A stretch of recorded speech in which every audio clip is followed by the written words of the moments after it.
Guys, welcome back. It's me, Stu, the Duke of Darkness, summoning the powers of darkness, or at least a few of my favorite werewolf and other monster figures, to take a look at the NECA line, an American werewolf in London, how it started, where it's going, and what maybe the future holds for it. You know, when you start off hot and heavy with an amazing sculpt of a werewolf like this, with some bloody fangs, or demons like this, where do you go from there, especially when you don't really have many more monsters? Oh, NECA found a way. Oh, they found a way.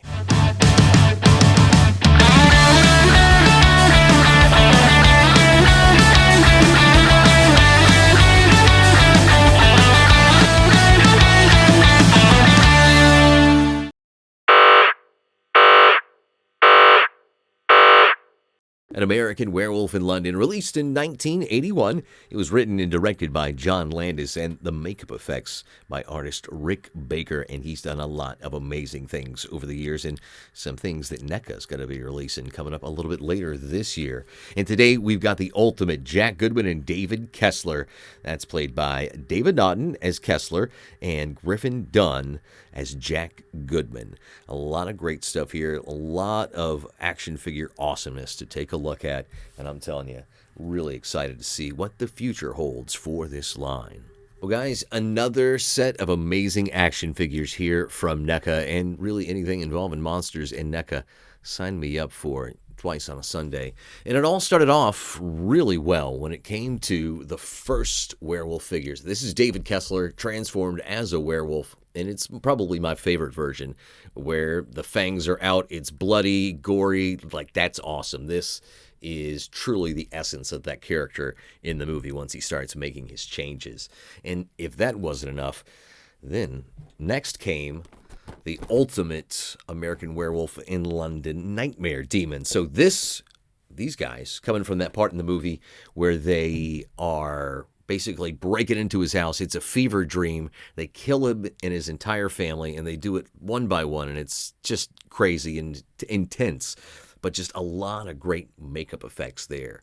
And we're going to take a look at those as well. Like, how about, I don't know, our good friend, Mr. Wolfface. I got to say, this is probably one of my favorites, maybe tied for favorites as far as the demons with this guy here, the helmeted wolf monster there. Both of these guys have got Uzis in their hands. Just truly terrifying.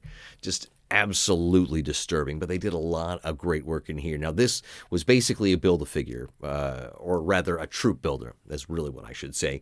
So this is a troop builder in the sense that one figure came with all the accessories and a lot of different hands, and they came with 4 heads. So you could buy it 4 times, and then boom, you've got everybody from that scene in the movie. Well, I bought one at full price, and I think I had this head on it for the longest time. And then finally, around the holidays, not this year, but maybe last, I think Walmart had them on sale.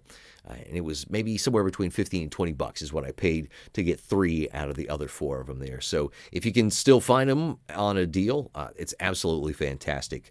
But definitely worth up to the $36, $40. Maybe even 45 or 50 if you want to pay the late tax. That's what I call it the stupid tax for myself when I wait and miss out on a figure that is just absolutely amazing, and then I got to pay on the aftermarket. But again, that's up to you and really what it's worth. But I'd say, still at the regular retail price that it was at, or maybe just a little bit higher, closer to 40, 44.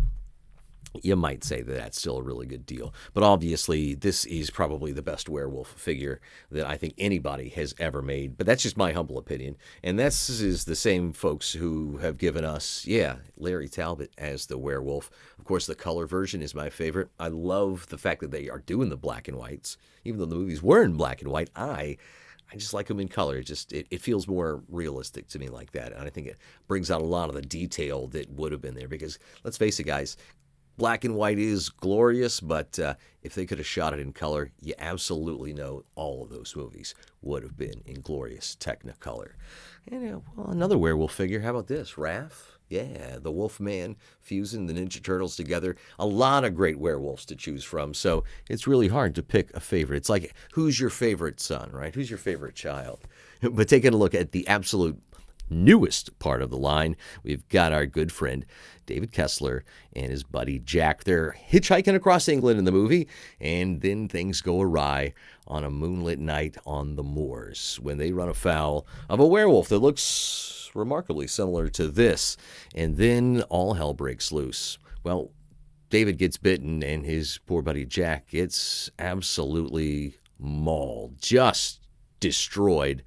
And that's going to come back to haunt him quite literally. But as far as the figures go, absolutely fantastic. Spot on likeness when it comes to screen accuracy. That's a hell of a park if you ask me.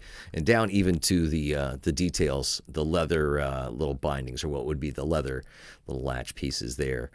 I just think of my parents' luggage back when I was a kid. Just remember seeing those tabs.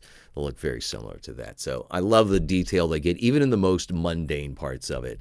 And yeah, David, actually the main character, probably the most boring figure in this pack, but that's not necessarily the worst thing because he's got a lot of competition. So his head pops off.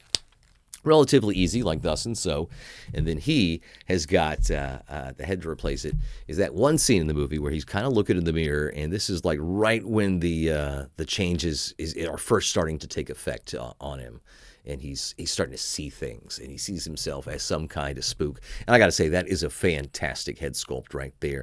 A lot of great detail, a lot of green in the eyes, and those freaky fangs and teeth. You know, at this point, he could just be a vampire. He could be anything. He doesn't know what the heck's going on.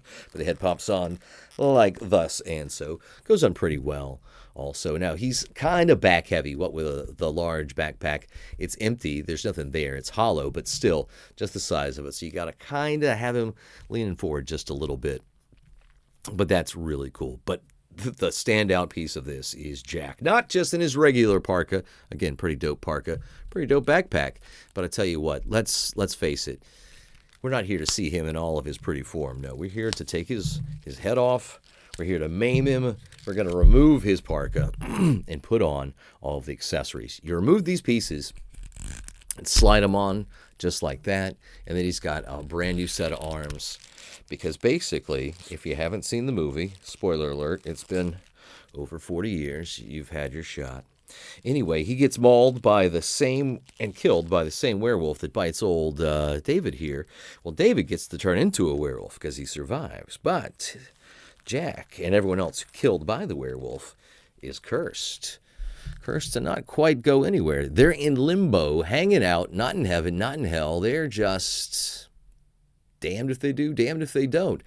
And he comes up and starts visiting him, first time in the hospital, and this is sort of what he looks like. The decomposing is starting to take effect, but like just a lot of great detail there in the cheek. I love that. You know, it's kind of gory, but let's face it, if you're a monster fan, you're into that kind of thing. It's not overly, mind you, it's not like it's wet or anything. You know, there isn't that shiny, glossy paint on it. But it looks like he was mauled on the moors, and he is very much undead. But then, I think maybe the coolest head sculpt is the one that is just absolutely nuts. When they're in the movie theater, I think it's an adult theater, actually. Anyway, whatever. Moral of the story is, watch out if you're in London after midnight on a full moon. Dude, this is where his eye's about to fall out. He's got no eyelid whatsoever. His jaw is just totally hanging out there. His cheeks have decomposed. Just so much great detail. Those undead hands. So Jack is absolutely the belle of the ball when it comes to these action figures. And that's quite all right, because really when it comes to David, his money's when he's in this form, when he is the werewolf. And when it comes to Jack, just he's an undead. He's not a zombie, but he's cursed. And the effects that Rick Baker got on these guys, just absolutely amazing. And they've been able to translate that just magnificently in this format here. As far as where they're going to go with this, I don't really know that there's much more to mine from An American Werewolf in London, unless you're going to give me, I mean, if you want to start charging $50 for all the new figures, how about this? NECA, if you're listening, how about give me a pack of victims? You know, some mangled torsos and some corpse pieces and some splattered blood, specific to his victims from An American Werewolf in London, and I'll buy it. You know I will. I bet a few of you guys out there probably would too. But as far as what NECA's doing, I think the future is still bright because they're now moving kind of into the territory of the Hammer horror movies. They've done a lot, just about everything when it comes to Universal, at least in the classic horror cycle, starting out with Dracula and going through the 50s when it goes to the original Creature from the Black Lagoon. Some people want to throw in This Island Earth with the Metaluna mutant. I can take or give that. That's not really horror. And honestly, if you're asking me, the movie just doesn't really hold up as well as many, even at the latter end of the horror cycle. But that's just my opinion. Hey, let us know what you think, and let us know what you're looking forward to when it comes to horror figures. For me, it's the new one coming from the Hammer horror line. It's going to be the Van Helsing with our good friend Dr. Van Helsing. Removable coat, so many spikes, so little time to kill Dracula. It's going to be absolutely amazing. Peter Cushing, of course, as the Hammer Van Helsing. And of course, I still have to nab the brand new Invisible Man in his iconic outfit. So many great things to look forward to. You let us know what you're looking forward to. Like and subscribe if you've made it this far, and tell us what kind of content you want us to talk about next, right here at Action Figure Now. Be safe, guys.